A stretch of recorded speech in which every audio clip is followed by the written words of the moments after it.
अपना अनुभव थोड़ा सा, और फिर वो गुरु मंत्र जो होता है ना कि पूरी तैयारी में सबसे क्रूशियल, सबसे क्रिटिकल जो इन्होंने मेहनत की, वो किस चीज की मेहनत थी? होता है शुरू में घबराहट होती है, डरो मत, बोलो। अभी मैं थोड़ा सा नर्वस हूँ, अगर थोड़ा ऊपर नीचे हो जाए तो मैनेज कर लेना। मैंने अपने फ्रेंड को बोला हुआ था कि जैसे रिजल्ट आएगा, अच्छा या बुरा, अगर बुरा होगा तो मैसेज कर देना, कॉल मत करना प्लीज, और अगर अच्छा होगा तो डायरेक्ट कॉल कर देना। वो 137 रैंक थी और मुझे शायद अभी भी लग रहा है कि मैं एक सपने में ही हूँ, तो खत्म तो नहीं होना चाहिए बिल्कुल भी। सारे दरवाजे खुल गए, यही नहीं खुला था जो जिस पर सबकी निगाहें टिकी है वो नहीं खुला है। या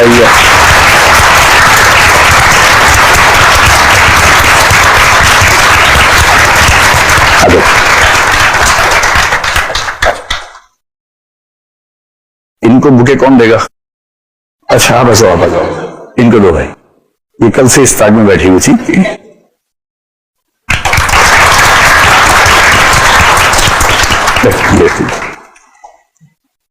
ये है अंकिता, और क्योंकि आप हिंदी माध्यम के विद्यार्थी हैं तो आपका जो सपना तो ये होता है हमारा कि भाई हम हिंदी माध्यम में टॉप करें।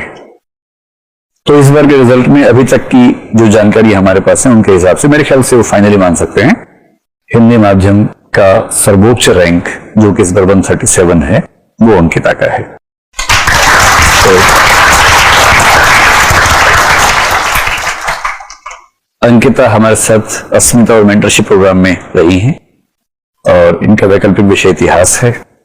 और जैसा कि मैंने आपसे कहा कि टीचर तो भाई टीचर होता है, पढ़ाता है, लेकिन जो दरअसल ग्राउंड में खेल के आया अभी मैच जीत के आया है उसके पास कुछ खास ऐसी टिप्स होती हैं जो अलग ही होती है।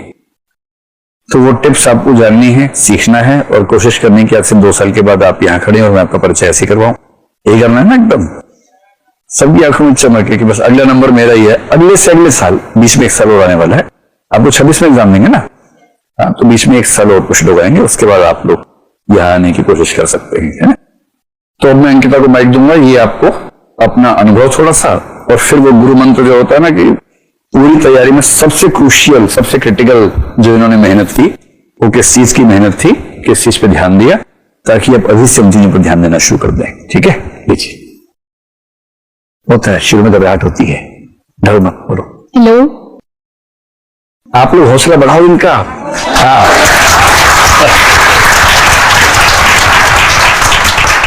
अभी हम लोग बाहर मिले थे, हमने खूब गप्पे मारे बाहर, फिर मैंने कहा थोड़ा सा आराम करो, फिर बुलाता हूँ क्लास में आपको। हाँ। अभी मैं थोड़ा सा नर्वस हूँ, अगर थोड़ा ऊपर नीचे हो जाए तो मैनेज कर लेना।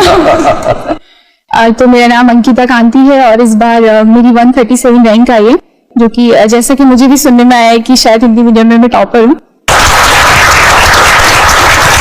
तो आप लोगों के अगर कुछ डाउट्स है, मतलब नहीं, आप अपनी अपना मंत्र बताइए, असली मंत्र क्या है? अच्छा, ओके। अच्छा, जो हमारी बात बाहर हुई थी, ये बताओ कि आपको पहले से कितना भरोसा था कि टॉप करने वाली हैं? पहले से इतना भरोसा था कि बस मैं बोल रही थी लास्ट नंबर ही मेरा, और मैं बहुत खुश हो गई।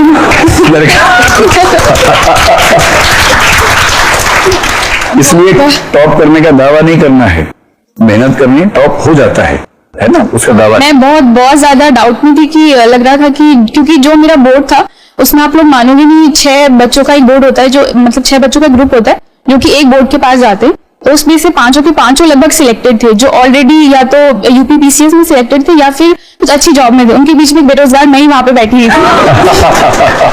तो मुझे ऐसा लग रहा था यार ये लोग तो कहाँ सिलेक्टेड है, मैं तो अभी जस्ट पता नहीं होगा, शायद उस दिन ही थोड़ा सा मोरल डाउन हो गया था।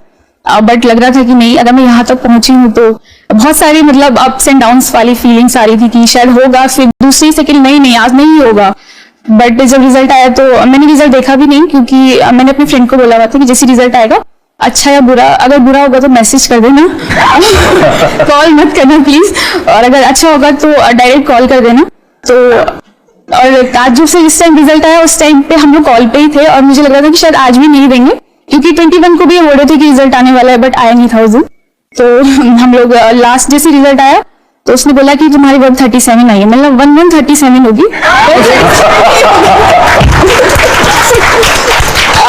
वो 137 रैंक थी और मुझे शायद अभी भी लग रहा है कि मैं एक सपने में ही हूँ, तो खत्म तो नहीं होना चाहिए बिल्कुल भी।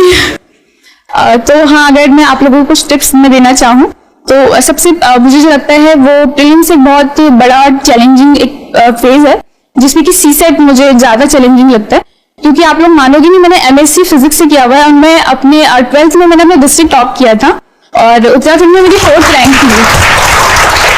मैथ्स में मेरे 98 मार्क्स थे, बट अगर मैं आपके फर्स्ट अटेम्प्ट के सीसेट के मार्क्स आपको बताऊंगी तो आपको शर्म, मुझे खुद शर्म आ जाएगी, इतने बुरे मार्क्स मेरे सीसेट में थे, क्योंकि मेरे को थोड़ा ओवर कॉन्फिडेंस था कि क्योंकि मैं मैथ्स की स्टूडेंट हूँ तो मुझे मैथ्स इतना पढ़ने की जरूरत नहीं है, मैं उसी दिन जाके और सब मेरे तो 100 मतलब 200 में से 200 मेरे मार्क्स आएंगे, ऐसा मुझे डाउट था।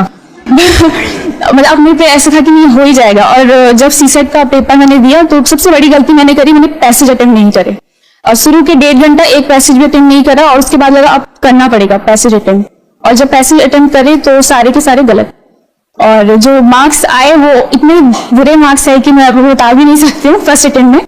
और जनरल की जो मेरी कट ऑफ थी उसमें मेरे 3 नंबर जो थे वो कम रह गए थे, तो मुझे लगा कि जो मेरा सीसेट है उस पर थोड़ा अच्छे से मैं फोकस करती हूँ, जो जीएससी कट ऑफ है वो तो फिर भी थोड़ा सा मैं मेहनत करूंगी तो हो ही जाएगा।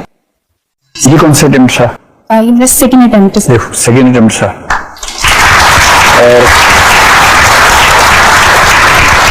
और कहने की बात नहीं, पहला मेंस, पहला इंटरव्यू खत्म। 137 रैंक का मतलब ये हो, इनकी फर्स्ट प्रेफरेंस आईएएस है, सेकंड इनकी आईएफएस है, थर्ड इनकी है आईआरएस। तो आईएएस मिलना थोड़ा मुश्किल है, जनरल में आपको पता है 75-78 तक जाता है। आईएफएस इस बार सीट थोड़ी ज्यादा है, शायद चांस बने, नहीं तो आईआरएस आईपीएस में भरा नहीं है, तो हो सकता है कि एक बार फिर एग्जाम दें प्रॉपर आईएएस में आने के लिए। इस बार तो उनके साथ आपकी शुभकामनाएं भी होंगी, उसके लिए साथ आप देंगे नहीं शुभकामनाएं क्योंकि आप खुद बैठेंगे। लेकिन इस सब नहीं सकते कि अभी हम बाहर है, अभी आप ट्राई कर लो दीदी और जल्दी से आईएएस बन जाओ। चलिए, कितनी खुशी की बात है, और अब आप इनका उत्साह भी बढ़ाएंगे और शुभकामनाएं भी देंगे, तारीफ है ना।